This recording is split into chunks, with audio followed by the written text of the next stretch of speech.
We are all in this journey called life, together. While we may try to separate ourselves, it will be difficult to live a fulfilling life without the input of others. One great way of meeting or connecting with people is when you can be a person who facilitates finding a connection for others. Good old-fashioned networking. No matter how hard we try and no matter how many different channels exist, we cannot escape good old-fashioned networking. It is a great chance to not only meet people, but to introduce other people as well.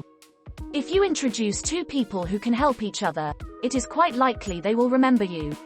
Reaching out to others in a face-to-face manner is still one of the best mechanisms for connecting with others and connecting them with others. It is possible to connect without the traditional form of networking, but it is likely to take much more time. There is something about meeting someone in person that no amount of social media can match. Eye contact and body language are two core ingredients missing from online interaction. It's true that video chatting will bring some of those elements into the mix. But it shouldn't be viewed as a replacement to networking in person. You will be remembered much easier when you meet a person than when you simply connect with them on a faceless, somewhat, social media channel. Help others to help you. Your goal should always be to help other people out without expecting anything in return. However, if you can create a connection between two people who you know, they will remember this and will try to help you out in the future. This is especially true if that connection works out well. If you continually make connections with people who you meet and know, you will have a long list of people who will want to return the favor. People feel an obligation to help those who have helped them. It's human nature. Again, it's important not to expect anything in return, as this will be viewed as manipulating the situation for personal gain. Learn more about the other parties. To make connections, you need to know about the people you are connecting. If two people are looking to start up a business, but the type of business is different, this will not make a good match. This is avoided by knowing the people in your network, which requires that you stay connected and reach out frequently. People's needs change over time. What they wanted 5 years ago is likely to be different than what they are looking for now. That's why keeping the communication channels open is essential. Find common traits. It's always better to make the right kinds of connections at the start. When you learn about people, try to determine their traits so that you know who will be compatible with whom.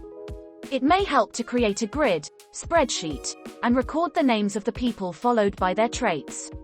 Then, you can filter on the traits and see who comes up as having similar ones. This is how dating sites work when they try to match up people on the dating scene. Connect with connectors.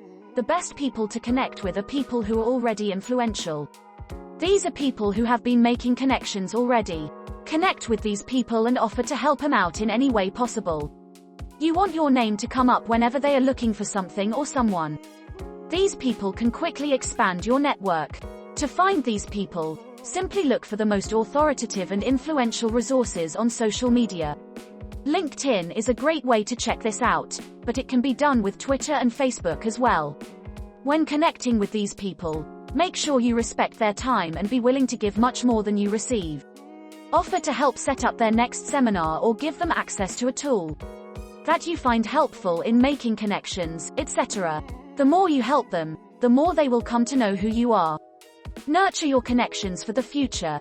You can't expect people to know who you are after letting your communications with them lapse for several months or years. If you connect people and then don't check in on them frequently, you will need to re-establish who you are and how you helped. People in your network should not have to ask who you are when you are reaching out. In fact, they should go out of their way to make sure they are available to receive your communication. If you can't find the time to call your connections, you can reach out via private messages or email. While calling or meeting direct are the preferred means to communicate, these other methods are better than not reaching out at all. The key is to keep your name in on their radar. Try to help resolve differences. When you connect others, there will be times when conflicts arise. Either you did not connect the right people, or the connections took a different turn. As mentioned, people's needs change, and this change can be what causes conflicts. If you can help to settle disputes, the parties involved will see you in a positive light. They can rely on you to be the peacemaker and keep the connections going for the better. Not all relationships will work. Sometimes, no matter how hard you try, people just cannot seem to get along. It's going to happen. You have to let some of these connections go. Don't take this personally and simply move on. When a situation gets to the point where it cannot be reasonably resolved, there is nothing you can do to make it work. Hopefully, both parties will keep in contact with you directly, and you may be able to create connections for each with other people. Sometimes, even this won't be possible. Again, just keep going. Create social events often. Meeting up with people face to face is one of the best ways to connect. So, why not create events where that can happen? Schedule social events on a regular basis.